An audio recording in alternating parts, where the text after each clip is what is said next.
আসসালামু আলাইকুম guys, welcome to my channel. চলে এসেছি একটা নতুন রেসিপি নিয়ে। আজকের রেসিপি হচ্ছে ভেজ ডাল। তো এখানে ভেজ ডালটার জন্য আমি মুগ ডাল নিয়ে নিয়েছি। মুগ ডালটা যেহেতু গন্ধ থাকে সেটাকে ভেজে নিতে হবে। আর আমি এখানে বিভিন্ন রকম সবজি নিয়ে নিয়েছি।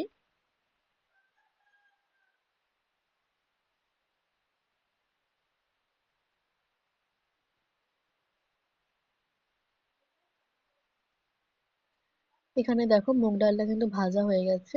এবার এটা পানির মধ্যে দিয়ে দেবো, ধুয়ে নিতে হবে। এবার এখানে সবজিগুলো ভেজে নেব। আমি একসাথে সবজিগুলো ভেজে নিচ্ছি। তোমরা চাইলে এর থেকে বেশিও সবজি নিতে পারো। আমি যেহেতু আমার হাতের সামনে যে সবজিগুলো ছিল আমি সেগুলো দিয়ে আজকে ভেজ ডালটা বানাচ্ছি। এবার একটা কড়াই বসিয়ে দেবো। দেখো সাদা তেল দিয়ে দিয়েছি। সাদা তেল দিয়ে এবার পেঁয়াজটাকে ভেজে নিতে হবে।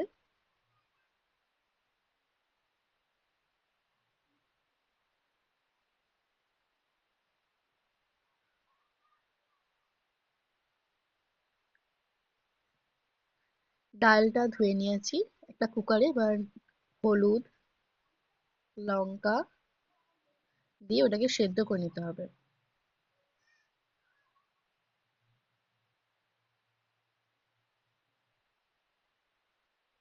দেখো আমার সবজিগুলো কিন্তু ভাজা হয়ে গেছে।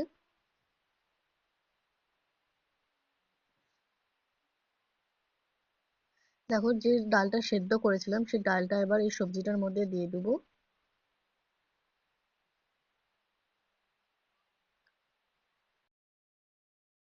এখানে কিন্তু আমি নুনও দিয়েছিলাম, কিন্তু নুনটা দেখাতে আমি ভুলে গেছি। তো ওপর দিক দিয়ে এবার আমি গরম মশলা ছড়িয়ে দেবো।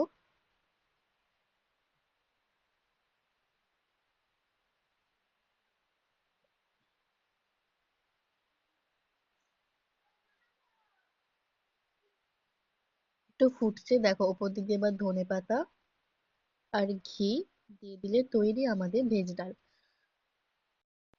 তো হালকা শীত পড়তে না পড়তে অল্প সবজি দিয়েই বানিয়ে নিলাম ভেজ ডাল। তো কেমন লাগলো আজকের রেসিপিটা সবাই কমেন্টে জানিও। আল্লাহ হাফেজ।